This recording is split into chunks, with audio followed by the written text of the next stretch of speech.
Well, here's one, and it's one of these cases that keeps the public attention. Yeah. After the initial murder in this case, and not a lot of cases do that. I mean, if you look at all of the murders that occur during a year, many of them are forgotten really quickly. But this case really has struck at people, and the question is, why has there been nothing more on Michael Gayne's murder in months? And I think it's an interesting question because, I think it shows the real difficulty of solving a murder, actually. Yeah. Murders, I suppose we certainly in terms of gangland terms, if you look back on the early 2000s, I mean, the rate of solving for gangland murders was absolutely really, really small. And we kind of got used to that at the time. And the reason was because, I suppose, gangland murders, and this is just different from the Mike Gayne murder, obviously, but that if somebody got shot, and there wasn't quality CCTV, the forensic weren't there, DNA wasn't accepted even in courts, even if it was produced, and murders were just seemed a lot harder to solve. Now, in recent years, a lot of the murders have got solved, but if you look at Mike Gayne, where it happened, there's no witnesses. There's no chance of CCTV. There is obviously CCTV of him in a shop that morning, but there's not going to be any CCTV of cars driving. There's, the idea of phone evidence doesn't seem applicable in this case. Nothing has really turned up. And you'd wonder what secrets of his death the remains can give. Yes. Given their condition when they were found, because, of course, poor old Mike Gayne, who seemed to be a very, very popular guy in Kenmare, was killed. Yeah.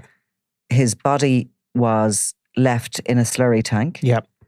And then, unfortunately, the slurry tank was, what is the farming term? I don't know. Was it mulched? And the slurry was placed on the fields. Yeah. And it was when that was happening that one of the machines got blocked. Yeah. And it turned out it was a bone. Yeah. So the idea of a cause of death, for example, even that is going to be extremely difficult to establish. Imagine. Maybe not impossible. Maybe not. Because maybe some of the what I never got to the bottom of in this case, it's certainly never officially been answered, was Mike Gayne's remains dismembered by machinery or before Mike Gayne was he was placed in a slurry tank? So certainly there were reports that, and those reports are not confirmed because that information doesn't become public. But there's been reports that that people have written that his body was dismembered, possibly by, some sort of saw of some type, and then placed in the slurry tank. So, and that's a report, and maybe that's a belief, and maybe there's a reason for that belief. But something like that becomes very difficult to prove if obviously his remains are in the tank for that amount of time. Not to get too gruesome about it, but there is obviously, the decomposition. And that is, I think, hurried by the chemicals and the gases, etc., in a slurry tank. And there may be things that. So look, I mean, so therefore, how does this case get solved at this point? But it's also, that fact is also vital really for the Gardaí to not make public. Yeah. Because they, sometimes if they focus on a suspect, and perhaps a suspect has let something slip in a conversation or whatever, and the only person really that could know that would be the killer. Yeah. That's when it's very important that kind of information, I suppose, is kept within the Garda investigation. Having said that, you can't really talk about it in detail or move the case on unless you know that.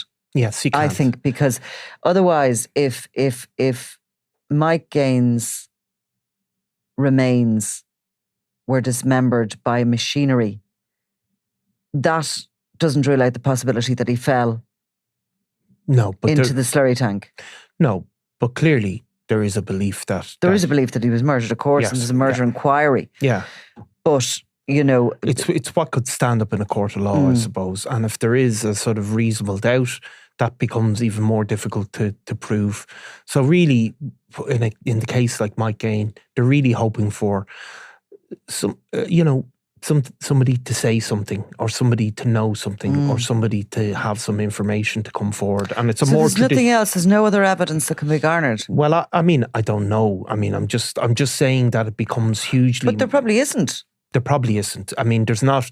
Look, and obviously, I'm just comparing it to these other cases, which are totally different. But if you look at some of the cases, some of the gangland cases, where they're being solved by phone evidence, phones moving, they're being solved by car regs being picked DNA up, on masks, all of these types things. of things, and these are not applicable in this case. So you're really going to rely on somebody maybe admitting something, or somebody having said something to somebody, because all of those other techniques.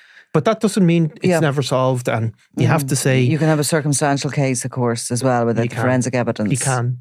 But even if you look at the Graham Dwyer case, where he was convicted of the murder of Elaine O'Hara, her body was found after an extended period of time, and her remains had decomposed, and there was no cause of death. There was no cause of death, but he was ultimately convicted on the basis of digital communications.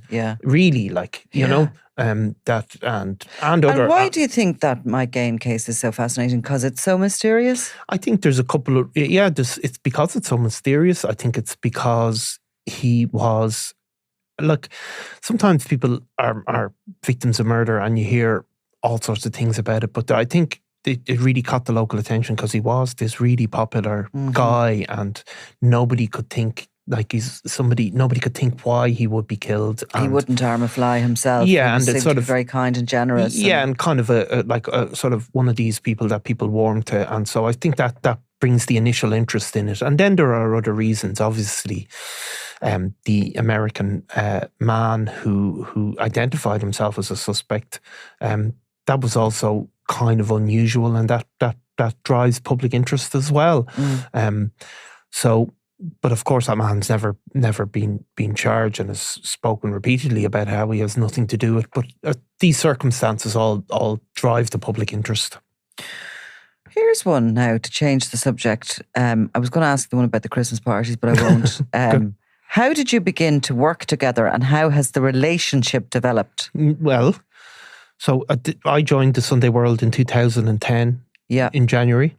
And I joined in 2008. Had I ever met you before I joined the Sunday World? Don't think so. I don't think so. No. And obviously, you were obviously bowled away by my intelligence. and you by my charm.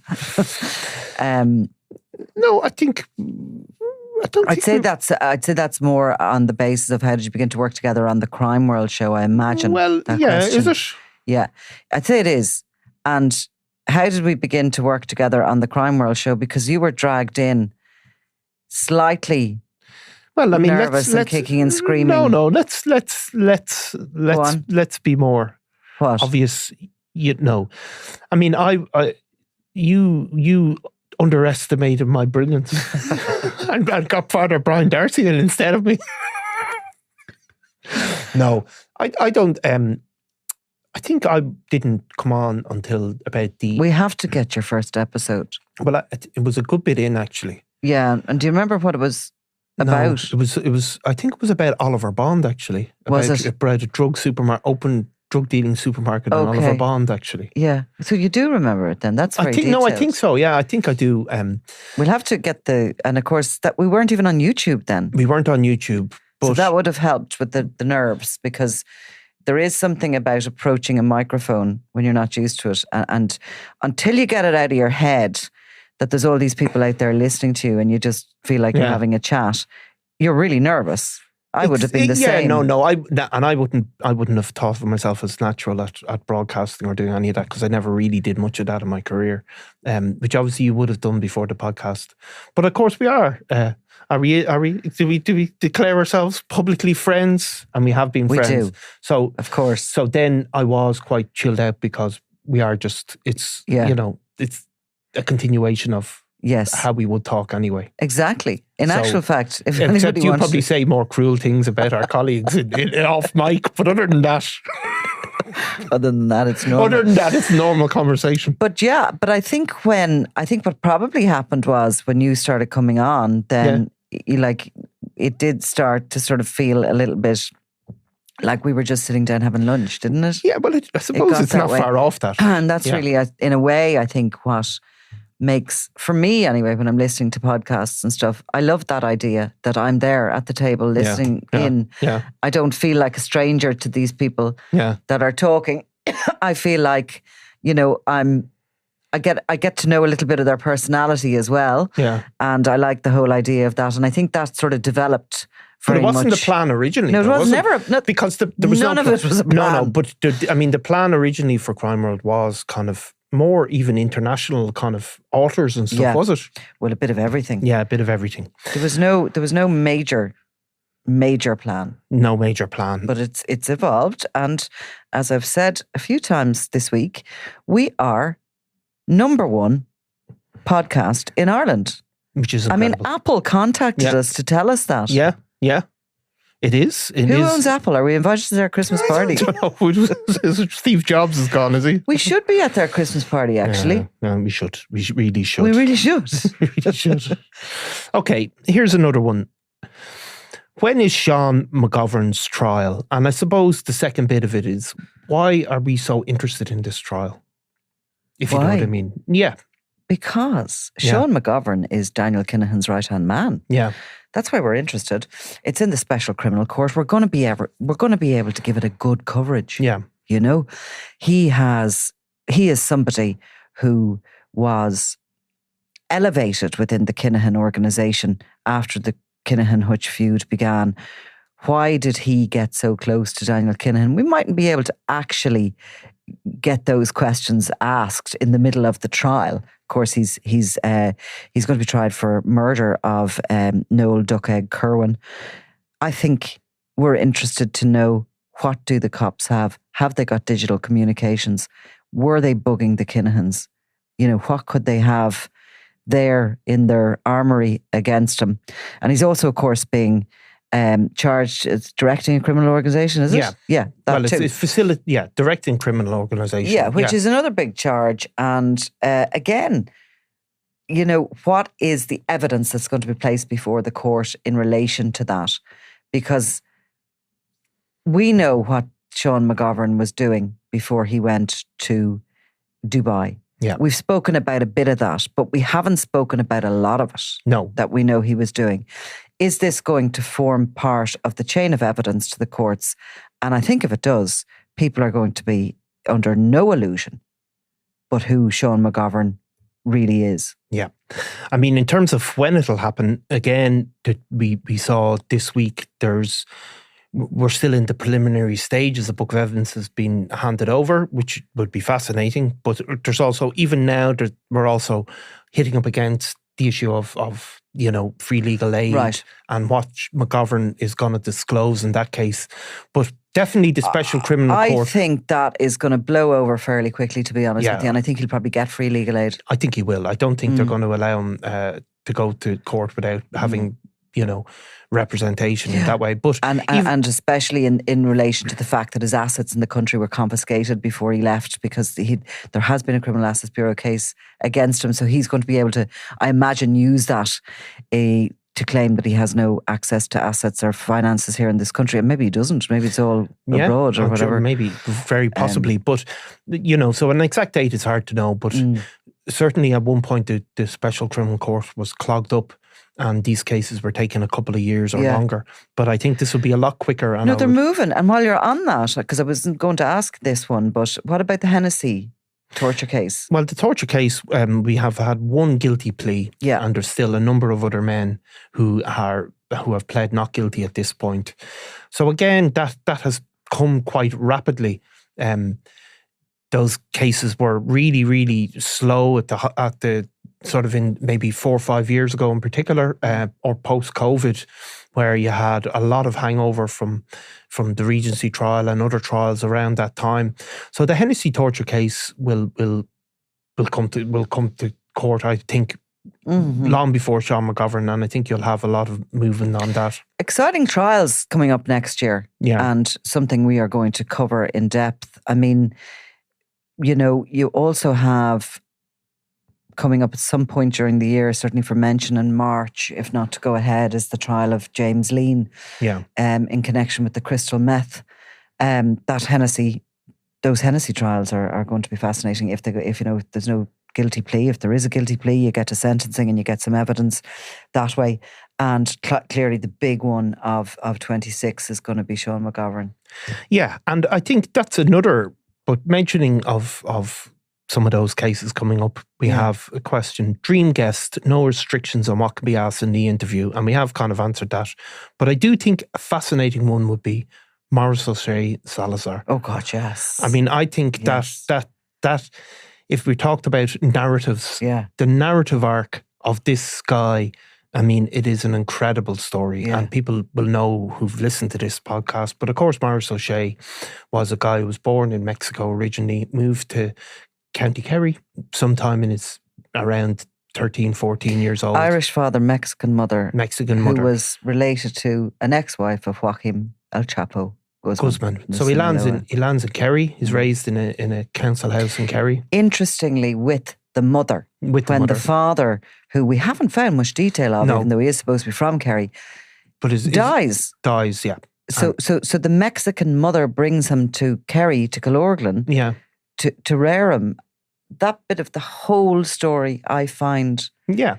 So he goes. I find it bizarre, and if somebody told me there was a motivation and reasoning for it, which would follow through into the story of Maris O'Shea Salazar, I'd be satisfied, because I think in a general narrative, a mother who has two kids who are not young kids, who have been reared in Mexico with an Irish father, comes to his hometown after he dies on her own without the language. Well, I mean, and the reason I suppose we can speculate on her motives is that ultimately she would end up in prison. Yes. And she did get involved in her son's drug trafficking business, which he was effectively operating a European cell for the Sinaloa cartel, importing cocaine from Peru and bringing it across the ocean and landing it in Spain. And ultimately, he continued to have his contacts that he built up in Kerry, and some of them were key figures in this huge operation. I mean, as big as anything in Europe at the time. But an amazing story, and of course it is believed he's back in Sinaloa now, on the run. He's wanted for extradition, but an incredible story. Maris, contact us. Our DMs are open. Yes. And he would be interesting, wouldn't he? Oh God, yeah. To hear him speak in English in his Kerry accent. He would be interesting. We want to hear. Want to hear. Seriously, DM's open. Yeah. Okay. I'll ask this one because this is interesting. And the question is, can you talk more about the Celtic Tiger for us younger viewers and presumably listeners? Interesting, because you think that something happens in your lifetime and everyone should know it. The Celtic Tiger, and from here on in, we do need to put a little explainer around that and other things that, we were working, because we drop it in every now and then, the Celtic Tiger, this, that and the other. Younger people don't know what it was. The Celtic Tiger was a crazy ass time in Ireland when we just had come off really a couple of decades of absolute poverty in the country. The economy began to rise, and house prices went absolutely through the roof, and everybody thought they were loaded. There was no end to the money. The banks were handing out mortgages, interest only, any amount you wanted. There was some restrictions there, but very few. Cocaine started to make an absolute, there was a gold rush really for cocaine because everybody was out partying. Yeah, see, crime doesn't happen in a vacuum. No. I mean, it arises out of the social conditions that happen in the country at the time.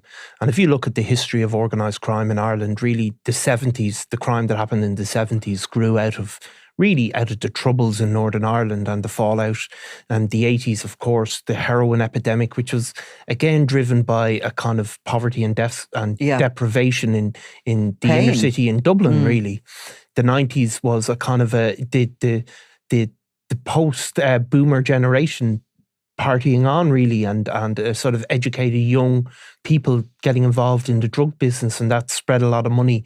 But the Celtic Tiger was another era where there was this huge amount of disposable income. There was a lot of young people. I mean, I remember the Celtic Tiger passed me by generally, by the way, but I remember one of my friends. Why did it pass you by?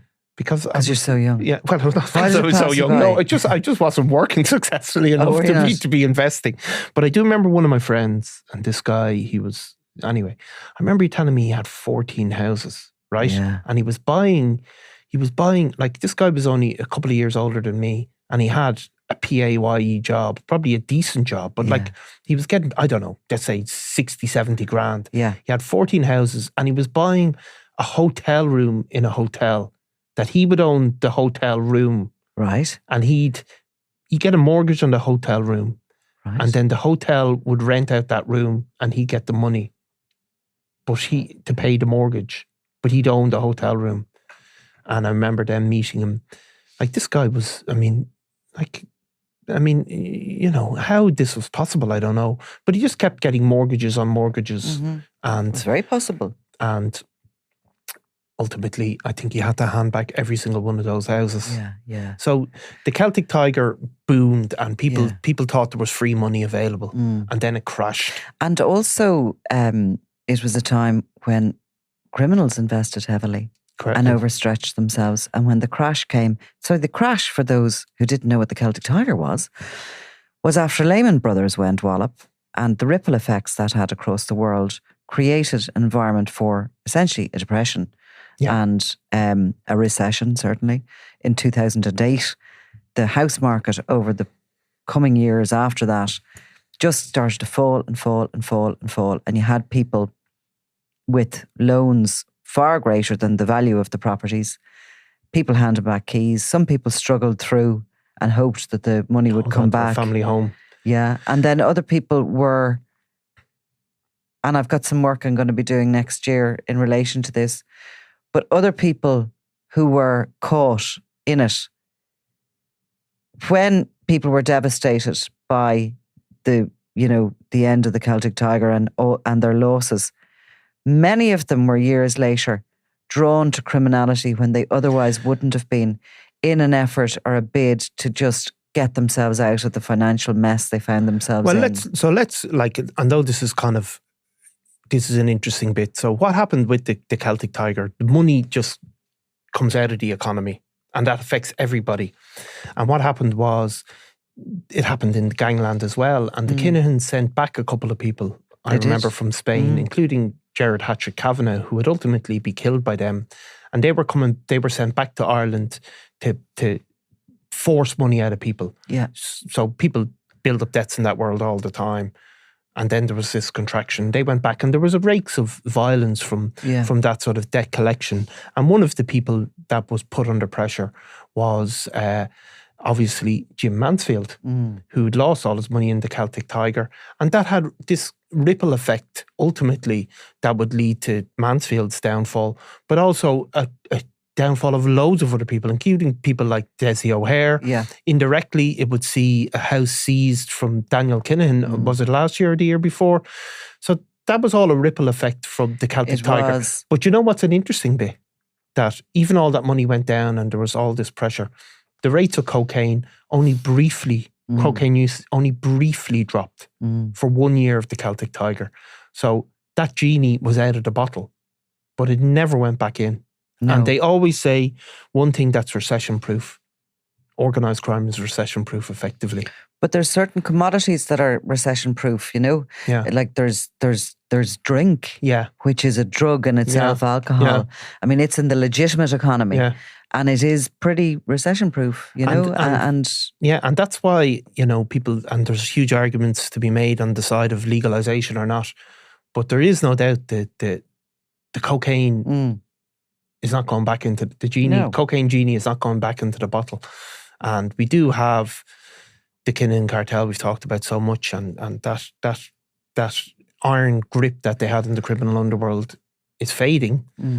But there are people coming up even now, and we don't know their names, and maybe even the Gardaí don't know some of their names, and of course they do know some of them as well. But that illegal economy is not going back. I think we probably talk about the Celtic Tiger and the end of it, etc., a lot when it comes to white collar crime, because there was a lot of big names. Yeah. Most recently, DJ Carey, Yeah. who, you know, fell from grace spectacularly. But if you dig into the story, the start of the problems happened because of overstretched on properties, loans, etc. You've had Michael Lynn, the rogue solicitor, on the run for years. Come out now, you know, it's amazingly, yeah. Because there was all these people that were involved in the borrowing of this money, which was like as if it was monopoly money. Yeah. And, you know, very intriguing characters got into the mix of brokering mortgages, of securing loans of other types, of investing. Yeah.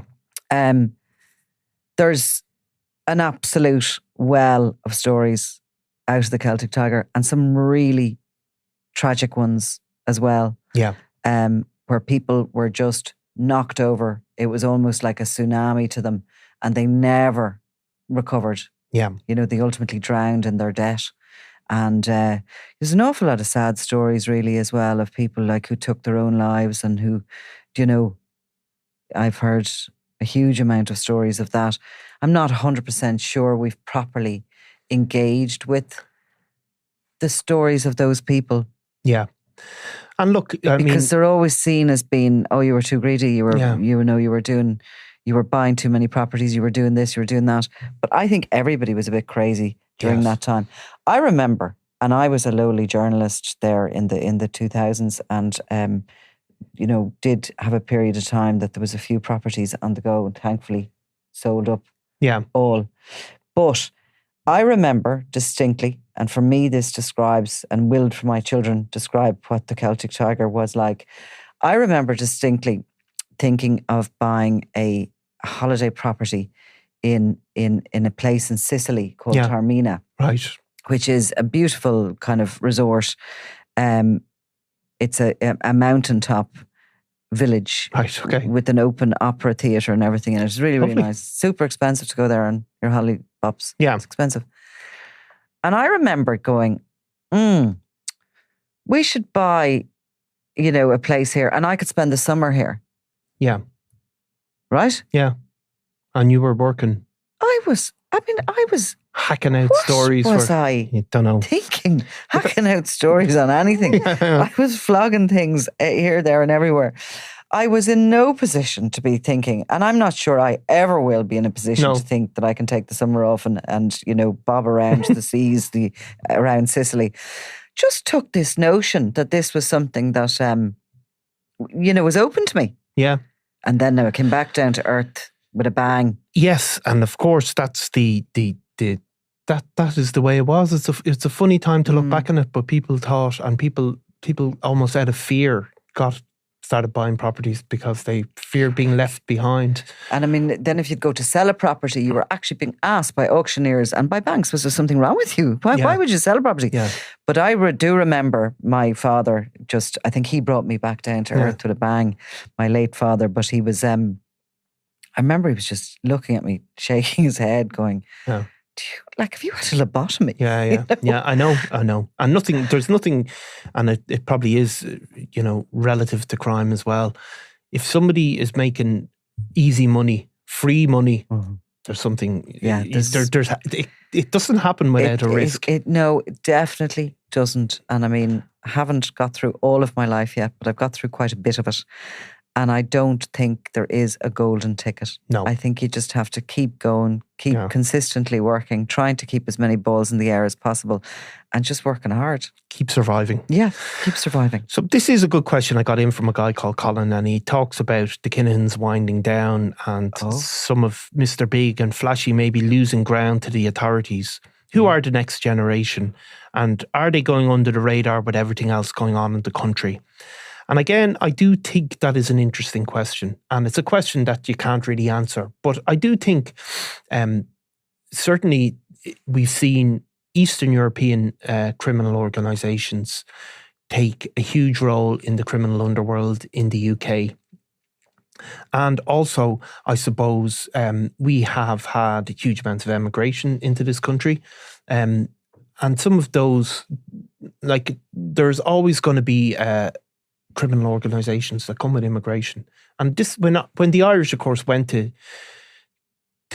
America in particular, you know, that maybe not the first generation, but the second generation of those Irish immigrants, they did become heavily involved in criminality.